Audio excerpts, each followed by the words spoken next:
네, 우리 인사하십니다. 예, 오늘 수요 예배가 올해 들어서 처음 있는 수요 예배 맞죠? 그죠? 예, 올해 들어 4일날 주일이었었죠? 그러니까 처음 있는 수요 예배. 그죠? 2015년 들어서 첫 번째 수요 예배입니다. 수요 예배에 각별한 은혜가 있어요. 저는 늘 하나님 응답을 수요 예배 때마다 말미 기도할 때 아니면 뭐 낮에도 오전에도 꼭 수요일 날이 항상 하나님의 은혜로 우리를 지켜주시고 교회가 섰던 것도 수요 예배 1월 21일이죠. 2009년 1월 21일 날 우리 사무엘하고 함께 이제 설립입니다 하고 하나님께 고백을 했었는데 그때부터 그 이후로 항상 수요일마다 하나님이 좋은 것으로 채워주십니다. 우리 할렐루야 샬롬하고 인사하시면서 저 뒤에 예지부터 우리 또 오늘 귀한 생일 선물도 받고 너무 고마운데 우리 인사하죠. 할렐루야 샬롬 샬롬 샬롬 샬롬 샬롬 샬롬. 자, 하나님께 고백. 하나님 사랑합니다. 여러분 주 안에서 사랑합니다. 가끔 그런 생각을 해요.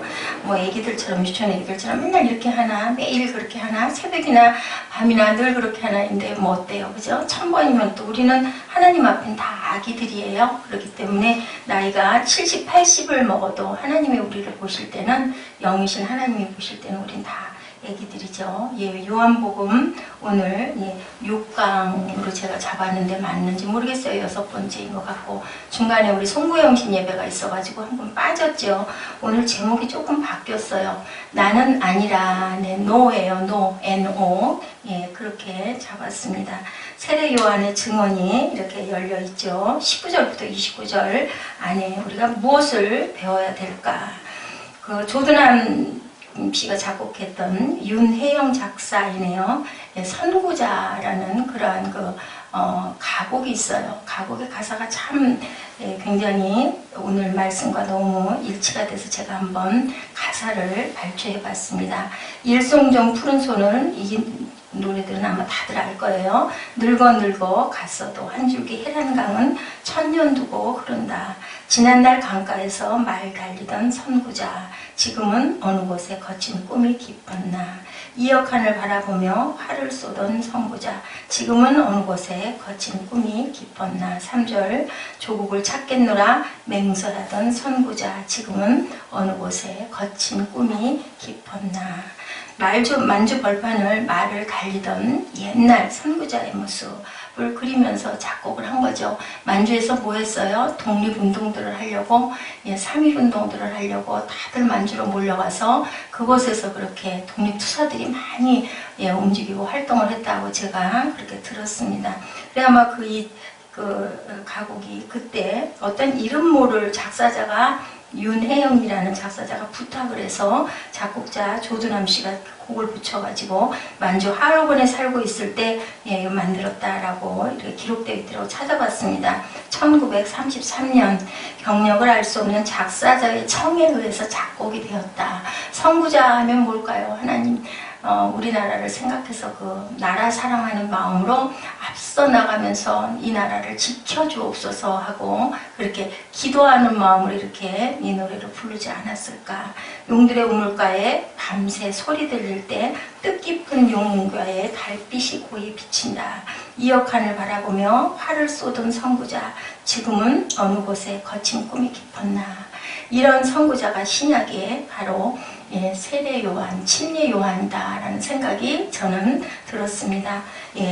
예수님의 공생에 예수님의 세례로 시작되죠. 그 세례는 누가 줬어요? 침례 요한이, 세례 요한이. 말도 안 되죠. 어떻게 사람이 하나님을 침례를 하나요? 근데 그렇게 침례함으로 인하여 그분이 정말로 하나님의 아들이다라는 증거가 드러나요. 왜냐하면 하늘이 열리죠. 이는 내 기뻐하는 아들이다라고 그렇게 음성이 들림으로 인하여 그 머리 위에 성령이 비둘기까지 다는 그분이 바로 하나님의 아들이다라고 예언을 했죠. 그렇기 때문에 이 사건을 통해서 이제 침례를 받고 나서부터 또 제자를 선택을 제일 먼저 하신 일이 어떤 기적을 행한 일도 아니고요. 또한 말씀을 증거하신 일도 아니고 제자를 뽑는 일로부터 시작이 되는 오늘 내용입니다.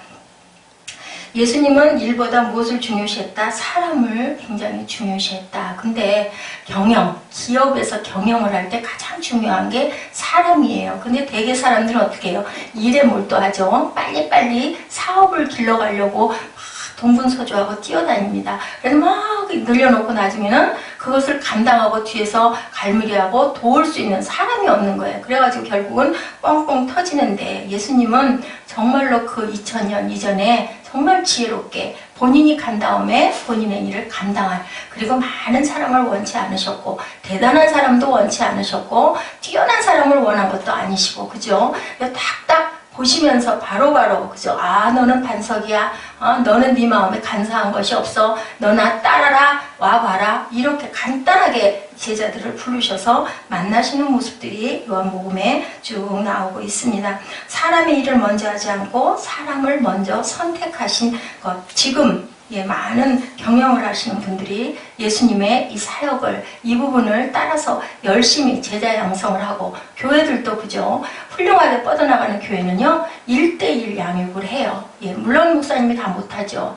다 그 자리에 장들을 세워가지고, 목장장이나 뭐 이렇게 그 셀 리더들을 세워가지고 묶어요. 하나하나 이렇게 해서 처음 들어오신 분하고 조금 경력이 있는 분하고 이렇게 묶어가지고 계속 교통하게 하고 양육하게 하고, 이렇게 해서 교회가 내면적으로 말씀으로 튼튼하게 무장되게 하는 거, 이것이 바로 예수님의 방법이었었어요.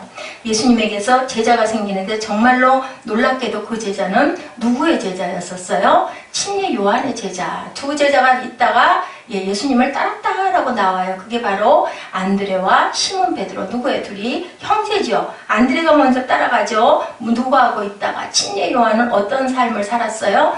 광야에서 외치는 소리가 있었다. 광야에서 살았어요. 광야가 좋을까요? 나쁠까요?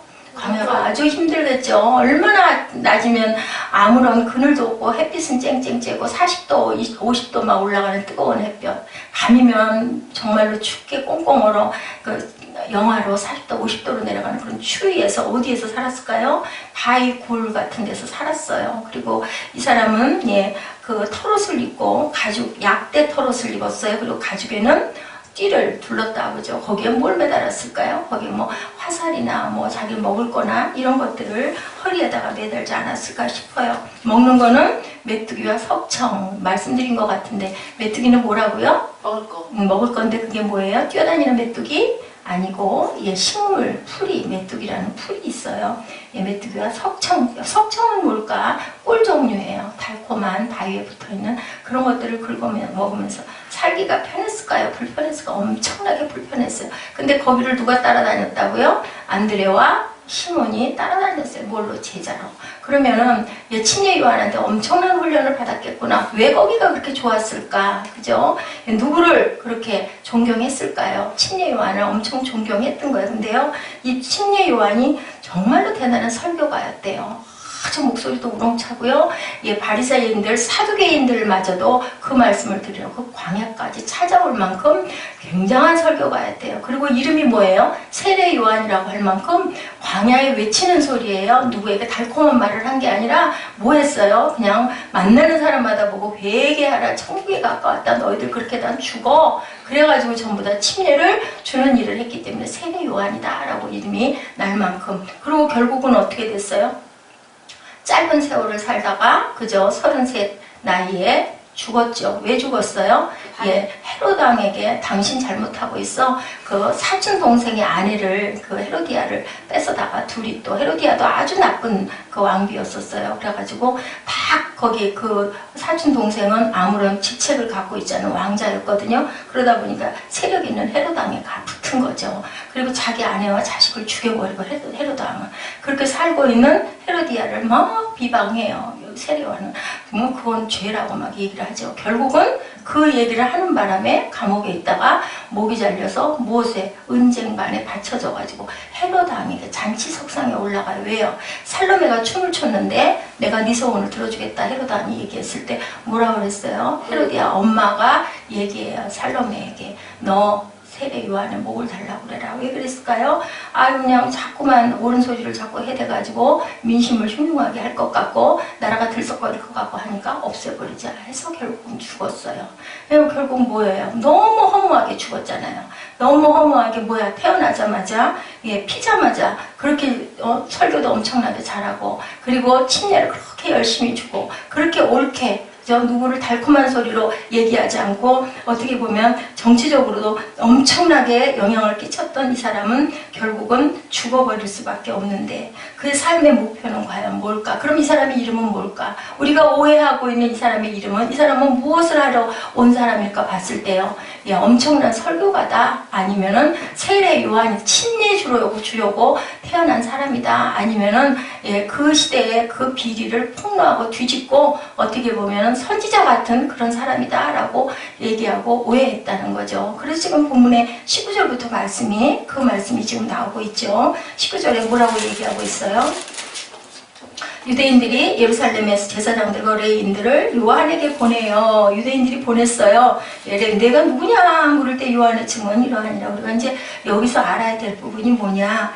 요한이 드러내어 말하고 숨기지 아니하니 정말 정직하죠. 드러내야 하는 말이 나는 뭐가 아니라 그리스도가 아니라 한데 여기는 지금 세례 요한은요 침례 요한은 전부 다 오늘 제목이 뭐라고요? 노 아니라 노예요. 노 나는 그리스도가 아니라 한데 또 물어요. 그러면 누구냐? 내가 엘리야냐 선지자냐는 거예요. 또 아니라 내가 선지자냐? 아니라 또 말해 누구냐? 우리를 보낸 이들에게 대답하게 하라. 너는 내게 대하여 무엇이라? 너는 내 자신이 뭐라고 증언하느냐라고 이렇게 얘기합니다. 23절에 나는 선지자 이사야의 말과 같이 이사야가 그랬거든요. 주의 길을 곧게 하라고 광야에서 외치는 자의 소리로다 얘기를 해요. 소리는 있다가 없어져요. 그죠? 메아리가 계속 있지 않죠.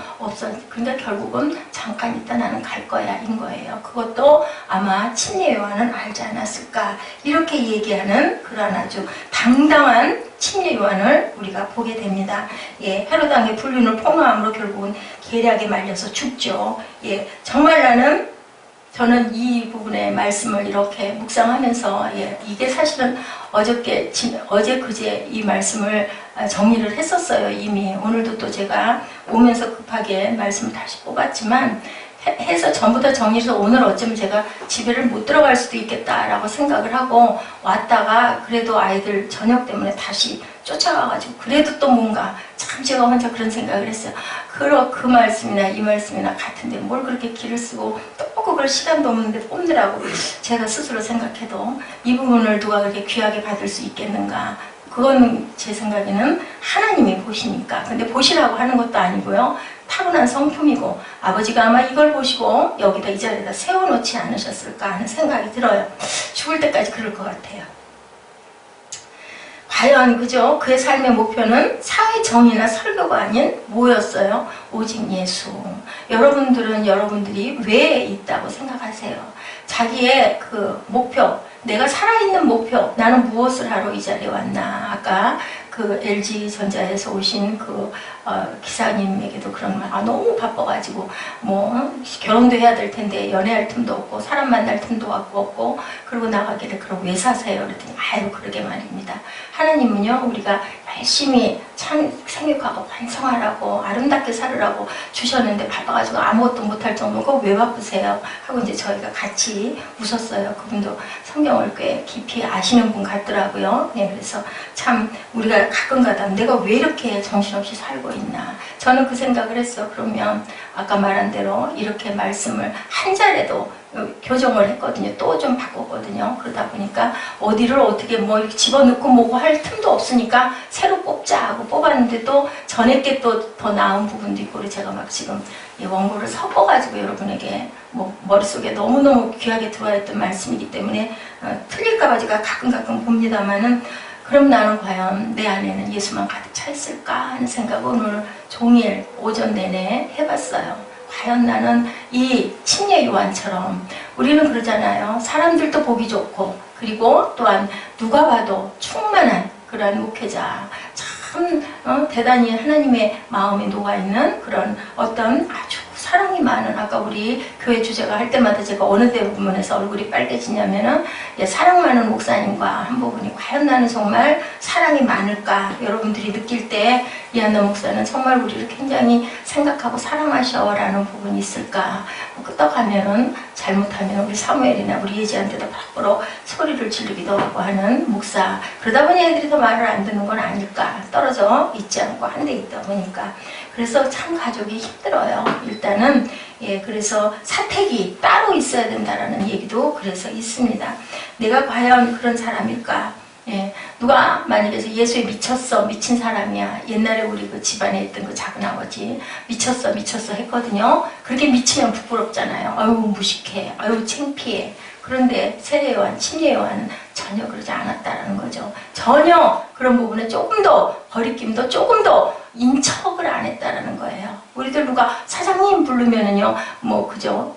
뭐 자동차 한 대만 무슨 택시라고 그러죠? 그게 그 개인 택시. 그분들이 아주 이름이 드러나 있잖아요. 개사장님이라고. 개사장이 뭔가 했어요. 한참 동안. 그랬더니 개인 택시를 하시는 분들은 개사장. 요즘에는 뭐 다 사장님이잖아요. 옛날에 그런 유행가 가사도 있어요. 이런 것처럼 아유 선생님 하고, 요즘에 또 선생님이 나이가 많은 분은 우리 저기 그 센터 같은 데, 주민센터 같은 데 가면 무조건 선생님 하더라고요. 그냥 선생님, 학교 선생님이 아니라 나보다 나이가 먼저 태어난 거잖아요. 먼저 선이니까. 태어난 사람은 선생님이에요.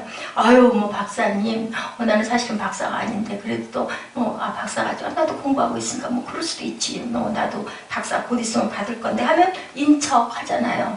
뭐 장관을 지내신 분, 옛날에 장관, 옛날에 회장 조금 했으면 평생 회장이 되고, 그리고 또 그 지방에서도 마찬가지예요. 전전 회장이 4명, 5명 정도, 4년 되면 4명, 5년 되면 5명이에요. 다 회장님이에요. 다. 아니고 그냥 이름을 부르면은 조금 섭섭할 수도 있는 그런 부분이 이 침례요한, 세례요한계는 어떤 갈등도 없었다. 이걸 본문 우리 같이 읽어봤죠. 뭐라 그래? 아니다. 나는 아니다. 그리스도도 아니고, 나는 뭐 선지자도 아니고, 나는 또한 엘리야도 아니다. 절대로 아니다. 오죽하면 이 침례 요한을 그 오신다고 한 메시아가 아닐까라고도 얘기를 한 거예요. 너무너무 기가 막히게 그 사람들을 감동시키는 아주 골수를 꽉꽉 찌르는 그러한 설교를, 목소리도 너무너무 우렁차고, 건강하지 않은 광야에서 외친다고 그 소리가 들리겠습니까? 지금 마이크가 있으니까 제가 이렇게 여러분들에게 말씀을 전할 수가 있지. 만약에 없으면 아마 저는 실격일 것 같아요. 선교사로 파송된 분들, 많은 분들이 아직도 그런 분들이 많아요. 가정도 버리고 가족도 몰라라 하고 포기하고, 말씀이 있죠.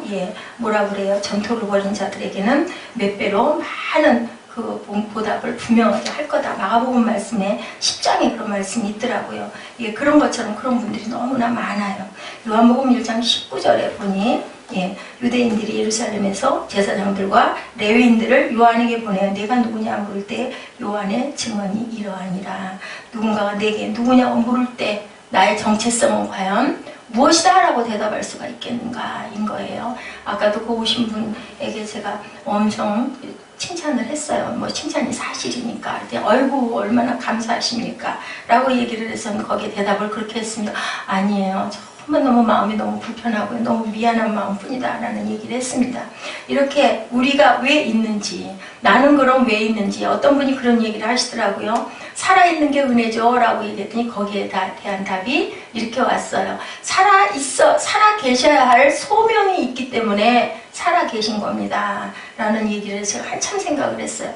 그렇죠. 우리가 세상에 살아있는 건요, 그냥 살아있는 사람은 없어요. 물론 내 몸을 내가 보호하지 못해서 위험 중에 뛰어들어가가지고, 그죠? 내가 죽는 수도 있고, 그죠? 다른 사람의 목숨들도 조심해야 되는 부분, 세상에 질서가 있으니까 그 질서를 어긋나면은 우리가 병에 걸리기도 하고 죽기도 하죠. 근데 하나님께서 또 특별히 살려놓으시는 사람도 있죠. 우리가 기도했을 때 생명을 연장해 주시는 일도 있고 특별히. 그런데 우리가 일찍 돌아가거나 또한 아주 나이가 많아서 돌아가는 모든 것도 우연히 일어난 일은 없다라는 거죠. 살아 있어야 할 까닭이 있으니까 거기에 대답을 우리가 정확하게 할 줄 알아야 된다. 그럼 나는 왜 여기 있느냐? 그럼 너는 그 역할을 온전하게 할 할 수 있느냐. 우리 사도 바울이 그런 얘기했죠. 향방 없는 주먹질을 하지 말고 달려갈 때는 어떻게 달려가라고요?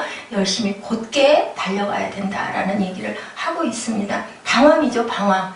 내 목적을 모르고 가는 건 방황이에요. 20절에 요한이 드러내어 말하고 숨기지 아니하니 드러내어 하는 말이 나는 그리스도가 아니라 한데 나옵니다. No 합니다. 나는 no 아니다. 아마 NIV에 분명히 이렇게 나와 있을 겁니다. 세례 요한의 답이에요.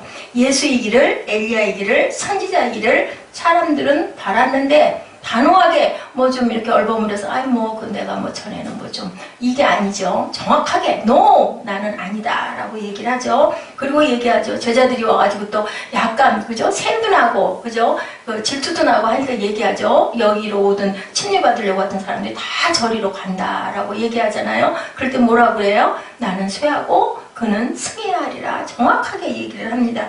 그러니까 이 사람은 정말로 이사야의 말처럼 그 예수님의 길을 앞길을 닦으려고 예수 그리스도를 증거하려고 태어난 사람일 수밖에 없는 거죠. 소리 없어지는 소리예요. 여기서 우리가 본받들죠. No 할 줄 알아야 된다. 아니다 할 줄 알아야 된다는 거죠. 저도 그걸 잘 못하지 않습니까? 우리는 스스로는 너무너무 잘 알아요. 그렇기 때문에 제 스스로가 마음속으로 반성을 해야 되고 회개를 해야 됩니다. 네, 여러분들 들어보셨어요? 책이 한 권 나오면요. 돈이 많으면 되는 거예요. 그 책을 베스트셀러를 만들려고 하면 출판사에서 책을 소개를 해서 내놓고 PR을 그런 방법을 한대요. 쭉 책방마다 사람들이 출판사에서 가서 돈을 내고 그 책을 다 사들인다고 합니다. 그러면 어떻게 해요? 베스트셀러로 뜨는 거죠. 그럼 정말로 그럼 돈이 많으면 되겠죠. 책을 찍어가지고 모든 출판사에 돌려가지고 그 책을 책방마다 다 돌려놨다가 전부 다 막 그냥 아주 날개도 친 듯이 사가는 거예요. 그러면 순위가 올라가죠. 어느 사이에 그 책은 베스트셀러가 되고 사람들은 모르고 못 모르고 오 그 책이 유명하대. 저도 그랬던 경험이 있어요. 저거 굉장히 좋은 책이라 그래서 사보면 내용이 별로네 하는 그 생각이 들 때가 있었거든요. 이렇게 우리는 진짜가 뭔지 그죠? 가짜가 뭔지 모르게 군중심리에 우리들이 유도되는 경우가 너무나 많다. 교회도 마찬가지입니다. 21절에 또 묻죠. 무엇? 내가 엘리야냐? 나는 아니다 라고 얘기를 해요. 또 묻되 내가 그 선지자냐? 그것도 또한 아니다. 왜? No. 왜? 너는 나는 아니다. 그러면 너는 누구냐? 라고 얘기하죠. 예, 뭐라고 그래요? Make straight the way for the Lord 라고 얘기합니다. 길을 곱게 하는 자다. 저는 참 영어를 잘 못하는데요. 이 영어 단어를 이렇게 해서 다 거기를 뽑아보니 너무 기뻐요. 왜 이렇게 마음에 감동이 오는지. 그죠? 은사를 생각해 볼 때 두 가지라고 그러죠? 기쁜 일이냐, 잘할 수 있는 거냐. 두 가지가 다 충족이 될 때는 하나님이 내게 주신 은사라고 생각한다 하는데, 저도 어렸을 때 중학교 1학년 때 영어 때문에 우리 그 과목이 굉장히 그 시간 숫자대로 점수 배당이 됐어요. 지금도 안 잊어버려요. 150점 만점이었어요. 외우는 과목, 생물 뭐 이런 거는 30점, 외우는 과목은 30점인데 영어, 수학, 국어는 90점, 영어하고 수학은 150점이에요. 아무리 외우는 과목을 지리 같은 걸 아무리 잘해도 30점, 60점밖에 안 돼요. 150점짜리를 15점, 20점 맞으면 60명 중에서 57, 8등을 할 수밖에 없죠. 근데 수학은 기본적으로 저는 못했어요. 근데요, 1학년 딱 들어갔는데 위에 언니도 없고 오빠도 없고 하다 보니까 공부를 정말 잘했거든요. 초등학교 때 국민학교죠. 정말로 잘했는데 그 산수를 못해가지고 그때는 우리가 그 지원제였기 때문에 중학교를 좋은 중학교를 못 갔죠. 그건 제가 인정을 해요. 영어를 정말 하고 싶었는데 들어갈 때 ABC도 모르고 들어간 거예요. 가보니까요. 제가 조금 저기저 변두리 쪽에 있다가 지금 삼각지니까 중심으로 중학교를 갔어요. 우리 학교에서 한 명 갔어요. 4대 부중을 한 명 가고 그래도 딱 제가 갔거든요. 오죽하면 담임선생님이 거기까지 전화를 보고 쫓아왔으니까 시험 봤을 때 시험 잘 봤냐고. 그래갖고 들어갔는데 세상에 첫 번째 그 뭐라 그래요? 그 실력 모의고사를 봤는데요. 몇 등을 했냐면 있지도 않아요. 57등을 했어요. 왜? 그 영어 점수가 10몇 점인가 20몇 점. 전혀 영어를 모르니까. 그래가지고 정말 많이 울었던, 너무 놀란 거죠. 너무. 그 이후로는요, 어떻게 했느냐면요, 영어를 저희 살고 있는 옆집에 중학교 3학년짜리 남학생이 하나 있었는데, 과외를 하더라고요. 고등학교 학생한테 과외를 하더라고요. 거기에다 저희 어머니가 우리 아이를 좀 영어를 기본을 너무 모르니까 조금 알게 해주십시오 해서 부탁을 해서 옆에 가가지고, 이제 학년이 다른데도 저는 1학년, 그 옆에 집 그 남학생은 3학년, 이제 그거를 기초를 조금 가르쳐 준 거예요. 저는 그 기초의 의지를 해가지고 그 수업 시간에 실과 수행 시간 이런 시간에는요, 입술로 계속 영어 단어를 외워가지고 선생님 너 뭐하니? 소리를 할 만큼 들을 만큼 옆에 아이들이 제요 단어 외워요 할 만큼 그렇게 기쁘고 좋았었어요. 그래서 그 다음번에 시험 봤을 때 19등을 했지 않았겠어요? 엄청나게 뛰어오른 거죠. 선생님이 칭찬을 했죠.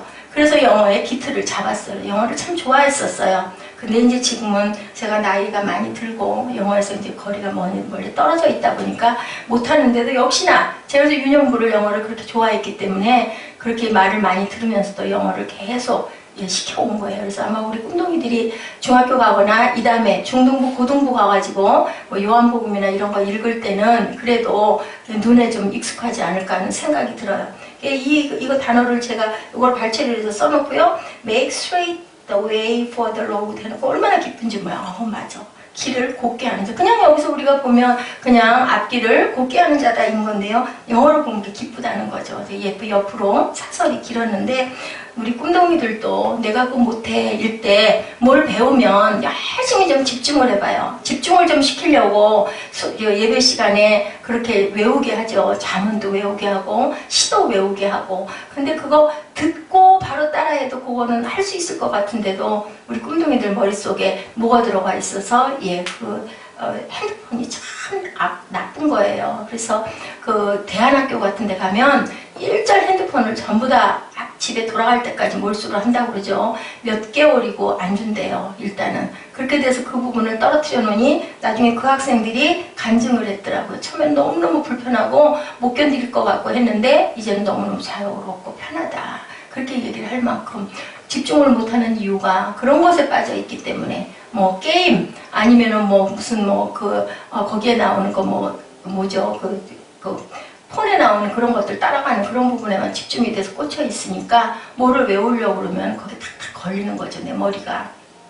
너무너무 안타까워요. 보면은. 그래서 저희는 바리새인들에게서 보낸 자다. 요한복음 1장 24절에 그렇게 나와 있어요. 나는 선지자 이사야 말과 같이 주의 길을 곧게 하라고 광야에서 외치는 자의 소리로다. 여기서 우리에게 주시는 메시지가 선지자의 이사야의 말과 같이. 이 부분 여러분들 집중하시기 바랍니다. 이게 무슨 뜻을 갖고 있을까요? 주님 말씀처럼, 예언의 말씀처럼 나는 보낸 자다. 하나님의 말씀은 꼭 1.1획도 변함이 없이 그대로 이루어진다라는 것을 여러분들이 깨닫고 아셔야 되고요. 성경에 입각하여야 한다라는 거예요. 주의 길을 곧게 하라고 광야에서 외치는 자의 소리로다 하니라.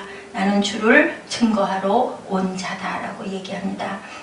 그것을 말하기 위해서 세상에 왔다. 자기의 정확한 소명을 갖고 있는 것. 첫째 뭐예요? 나는 아니다. 자기 부정. 두 번째는 뭐예요? 성경에서 말한 자신의 사명이 그대로 내가 이루고 있는 나다 라고 얘기를 합니다. 세 번째는 뭐를? 예수님만 처음부터 끝까지 증거하는 거죠. 나는 목사, 나는 선교사, 나는 교수, 나는 박사가 아니고 바로 예수 증거하러 온 자다. 그죠? 세상에서 살아가면서는 각자의 직책이 있지만 사실은 그잖아요. 우리가 증인된 삶을 살기 위해서 세상에 있는 거잖아요. 하나님께 영광 돌리려고. 뿌리는 뭐냐? 뿌리는 우리는 결국은 돌아갈 자들이에요. 우리가 살고 있는 여기가 정말 잘 살아야 되겠고 잘 살고 싶지만 결국은 그게 중요한 게 아니라 내 사명은 뭐냐라는 것을 우리가 세례 요한의 이 말씀에 입각해서 우리가 바라볼 줄 알아야 된다. 내가 왜 살고 있는지를 모른다면, 나는 뭐 때문에 오늘 하루를 이루고 있는지를 모른다면 그것은 우리가 하나님의 뜻을 깨닫지 못했던 것이고 쓸데없는 낭비를 하고 있는 인생이라는 것을 우리가 꼭 생각을 해야 된다. 요한복음 1장 29절이죠. 이튿날 요한이 예수께서 자기에게 나아오심을 보고 가로되 보라 세상 죄를 지고 가는 하나님의 어린 양이로다 라고 합니다. 내 삶은 목사가 아니고 예수다. 나는 선교사가 아니고 바로 예수다. 예수 자체만 내 속에 녹아 있다라고 우리가 고백할 수 있는 사람들인가 라는 것을 우리가 오늘 깊이 생각해 보셔야 됩니다. 1장 30절에 내가 전에 말하기를 내 뒤에 오는 사람이 있는데 나보다 앞선 것은 그가 나보다 먼저 계심이라 한 것이 이 사람을 가리킴이라. 31절이죠. 나도 그를 알지 못하였으나 내가 와서 물로 세례를 주는 것은 그를 이스라엘에게 나타내려 함이라 하니라. 32절입니다. 요한이 또 증거하여 가로되 내가 봄에 성령이 비둘기같이 하늘로서 내려와 그 위에 머물렀더라. 33절 나도 그를 알지 못하였으나 나를 보내어 물로 세례를 주라 하시니 그이가 나에게 말씀하시되 성령이 내려서 누구 위에든지 머무는 것을 보거든 그가 곧 성령으로 세례를 주는 이인 줄 알라 하셨기에 내가 보고 그가 하나님의 아들이심을 증거하였노라 하니라. 하나님의 말씀 밖에 없다. 1.1획도 변함이 없는 말씀. 제가 여러분에게 말씀드릴 때 여러분의 가슴에 울림이 있고 내 가슴에 떨림이 있고 사모가 있고 하면은 성령이 내 안에 살아 역사하시는구나 라고 그렇게 깨달으시면 됩니다. 그러려면 우리 마음가짐이 마음같이 받으려고 하는 마음 자세가 되어 있어야 된다는 거죠. 다른 생각을 하고 있거나 피곤해서 얼른 시간이 가져라 하고 앉아있으면 아무리 여기 침례 요한이 살아 일어나서 얘기를 해도 전혀 들어오지 않고 제가 그냥 여러분에게 조용한 소리로 중얼중얼하고 말씀을 읽어드려도 거기에 집중을 하고 있으면 그게 마음에 탁 꽂히죠. 세로의 연을 통해 우리가 어디서 무엇을 하든 오로지 나는 예수를 증거하는 삶을 살려는 그러한 그릇이고 제목이다 라고 정확하게 말할 수 있는 그런 소명자들이 되시기 바랍니다. 첫째로 자기 부정, 둘째로 성령에서 부여해진 자신의 사명, 광야에서 외치는 자의 소리다 라고 얘기할 수 있는 당당한 사명이 누구에게나 다 있다라는 거죠. 무엇을 하든 어디에 있든 가난하든 병이 들었든 나이가 많든 적든 아무 상관이 없는 거예요. 나는 예수를 증거하러 온 자다. 직장에 있더라도 아까 그분에게 제가 은혜를 받았는데 자기는 시간이 없어서 옛날에는 여러 가지 교회에서 섬김을 많이 했고 지금도 그 이름에 올라와 있어서 자주 항상 하지도 못하고 그 사람들 실어 나르는 그것도 하고 유년부에도 올려놔서 이러면서 일을 하더라고요. 그 젊은 분이 저도 율동을 하는데 자매들이 안 계세요. 고등학교 학생들이 있는데요. 제가 이렇게 하는 이것도 잘해요 하고 얘기를 해요. 자기는 자기 기술을 가지고 15개 교회 목사님들에 대한 어떤 웅풍기 아니면 뭐 컴퓨터 이런 것들을 내가 돌봐드리고 이렇게 하고 다닌다. 자기 교회도 그 여러 가지 그 전자부품들은 전부 다 그 교회에다 넣었다고. 교회가 100년이 넘었다. 너무 제가 그 감동이 오더라고요. 근데도 뭐 그 성도는 시골이라서요 젊은 자매는 하나도 없어요 하고 얘기를 하고 웃어서 같이 웃었습니다만 귀하다. 저는 정말 너무 부러웠고 귀하다. 100년이 넘은 교회 과연 어떨까. 그리고 원로 목사님도 계시고 그렇게 얘기를 하더라고요. 그래서 그 교회를 섬기는데 그냥 예배 끝나면 가요. 별로 제가 섬기지를 못해요. 그래서 그냥 물질로나 이렇게 봉사를 그것도 얼마나 감사합니다. 그런 마음을 갖는 거 저는 부족합니다 라는 그 마음을 갖는 게 너무 귀하더라고요. 이튿날 요한이 예수께서 자기에게 나아오심을 보고 예수님을 증거하죠. 그리스도를 우리가 바라보죠. 요한복음 1장 29절이죠. 이튿날 요한이 예수께서 자기에게 나아오심을 보고 가로되 보라 세상 죄를 지고 가는 하나님의 어린 양이로다. 뭐예요? 예수님 증거하는 부분이에요. 지금 첫 번째는 자기 부정했죠. 두 번째는 성경이 말씀하신 대로 이루어졌다라는 것을 증거했죠. 나는 광야에서 외치는 소리다. 누가 얘기했다고요? 몇천 년 전에 이사야가 얘기했던 그것이 지금 이루어지고 있다라고 증거를 했어요. 셋째로는 1장 29절에 이렇게 세상 죄를 지고 가는 저 어린 양이다. 왜? 아까 우리 읽었죠. 비둘기같이 성령이 위에 내리는 사람이 바로 하나님의 아들이고 그분은 나는 물로 세례를 주지만 그분은 성령으로 침례를 줄 뿐이다라는 게 표적이 나타났잖아요. 그래서 침례를 받으신 거예요. 본인이 무슨 죄가 있어 위해서 받은 게 아니라 나는 이렇게 해서 이제 갈 거다라는 의미로 침례를 받은 거예요. 침례 요한에게. 우리를 위해서, 우리 죄를 위해서. 요한이 본 예수죠. 그래서 우리가 쭉 한번 살펴봤습니다. 옛날에 최봉성 목사님이라는 분이 계세요. 일제 치하에 예수 믿으면 너희 죽여 했을 때예요. 붙들려 갔어요. 고문을 당했어요. 고문을 당해서 매로 치면 뭐라 그래요? 예수 천다! 소리 질러요. 그리고 또 한 번 더 치면은 불신지옥 하고 소리 질러서 그게 너무너무 듣기 싫어가지고 나중에는 아무리 때려도 아무리 두들겨도 예수 천당 불신지옥만 소리를 치니까 때리다가 이 일본 형사들이 겁이 나는 거예요. 예수를 믿으면 천당 가고 안 믿으면 너네들 지옥 가, 그 뜻이잖아요. 본인한테 한 소리는 아니지만. 그래서 여러분 석방을 해줬다고 하더라고요. 그런 것처럼 우리 마음 안에 어떤 상황이 되더라도 하나님께서 나를 보고 계시니 눈동자같이 지키실 거야 라는 그런 믿음을 가지고 나아가시는 저와 여러분 되시기 바랍니다. 이 히브리서 6장 14절이에요. 이르시되 내가 반드시 너에게 복주고 복주며 너를 번성하게 하고 번성하게 하리라 하셨더니, 재밌는 부분이 있어서 이제 짧게 제가 여러분들에게 재밌는 얘기를 잠깐 연결되는 부분의 말씀을 잠깐 드립니다. 오늘 하루라는 책에 나오는 성공의 비결이라는 글이에요. 한번 들어보세요. 오늘 하루 성공하려면 어떻게 우리는 살아야 될까입니다. 창문은 말했대요. 틀에 부딪히는 고통을 참아야죠. 창문이 여닫을 때마다 틀에 부딪히지 않겠어요? 아프겠죠. 창문도. 얼음은 말했대요. 차갑게 냉정을 유지해야죠. 그래야 안 녹지 않겠어요? 얼음은 얼음이니까. 그랬답니다. 그래야 성공을 한다는 게. 망치는 말이에요.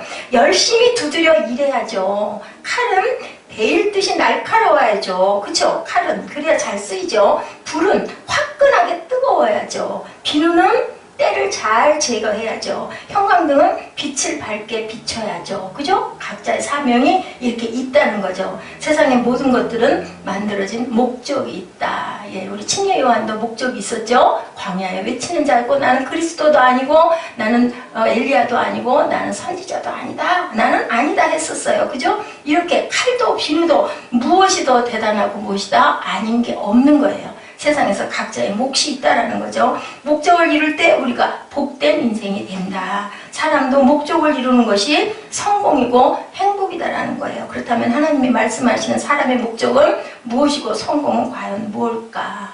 하나님 우리를 만드신 목적이 있죠.